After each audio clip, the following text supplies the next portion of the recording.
असल electronic concept लिखने का तरीका ये है, और ये अबॉव प्रिंसिपल कहलाता है बेटा। पहले 1s, फिर 2sp, फिर 3sp, 4sp के बीच में है 3d। अब याद रखो एक चीज और आपको याद रखनी है, s में मैक्सिमम 2 इलेक्ट्रॉन होंगे, p में मैक्सिमम 6 होंगे, d में मैक्सिमम 10 होंगे। और इस तरह से एक डब्बे का नाम है s, इसमें 2 इलेक्ट्रॉन होते हैं, पहला क्लॉक दूसरा एंटी क्लॉक। उसी तरीके से 3 डब्बे का नाम है जिस 3 ऑर्बिटल कहते हैं p। ये s है, ये p है। देखो p में जितने इलेक्ट्रॉन है उसके आधे डब्बे होंगे, इन डब्बों को आप कहेंगे, इन डब्बों को कहेंगे ऑर्बिटल। और पहले इलेक्ट्रॉन सारे डब्बों में सिंगल सिंगल जाएगा, फिर पेयरिंग स्टार्ट होगा। इसलिए p में, अब d में 10 रहते हैं तो ऐसे ऐसे 5 डब्बे होंगे, 1 2 3 4 5। पहले इलेक्ट्रॉन क्लॉकवाइज पांचों डब्बों में, फिर एंटी क्लॉकवाइज, नीचे डाउनवर्ड एरो को एंटी क्लॉकवाइज कहते हैं। ये है डी सबसे। तो आप इतना ही जाने, वैसे एफ होता है उसमें 14 इलेक्ट्रॉन होते हैं, तो 7 डब्बे बनाएंगे, बॉक्स बनाएंगे। हर बॉक्स को आप स्क्वायर बॉक्स कह सकते हैं या ऑर्बिटल कह सकते हैं। सब में सिंगल सिंगल इलेक्ट्रॉन जाएगा, 7 भर गए, उसके बाद एंटी क्लॉकवाइज 7 भर के 14 कर देगा। तो 4-4 का गैप चल रहा है, 2 4 6 6 4 10 10 4 14। इलेक्ट्रॉन में 4-4 का गैप है, डब्बों में 2-2 का गैप है, 1 डब्बा 3 डब्बा 5 डब्बा 7 डब्बा।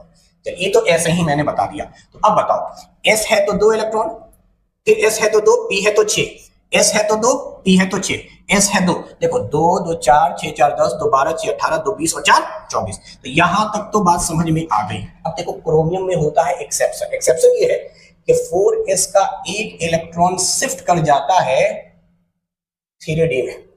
चूंकि 4s के अंदर एक इलेक्ट्रॉन रहेंगे, इसको अनपेयर्ड कहते हैं, और d के अंदर 5 डब्बे हैं, 1 2 3, पहला इलेक्ट्रॉन, दूसरा, तीसरा, चौथा, पांचवा।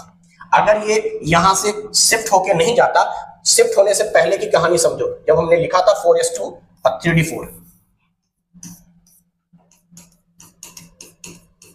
एक डब्बा खाली पड़ा हुआ था।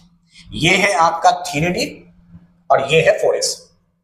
तो शुरू में ऐसे ही भरना है, 1s भर गया, फिर 2s, फिर 2p, फिर 3s, फिर 3p, फिर 4s को भरने के बाद 3d में जाएंगे।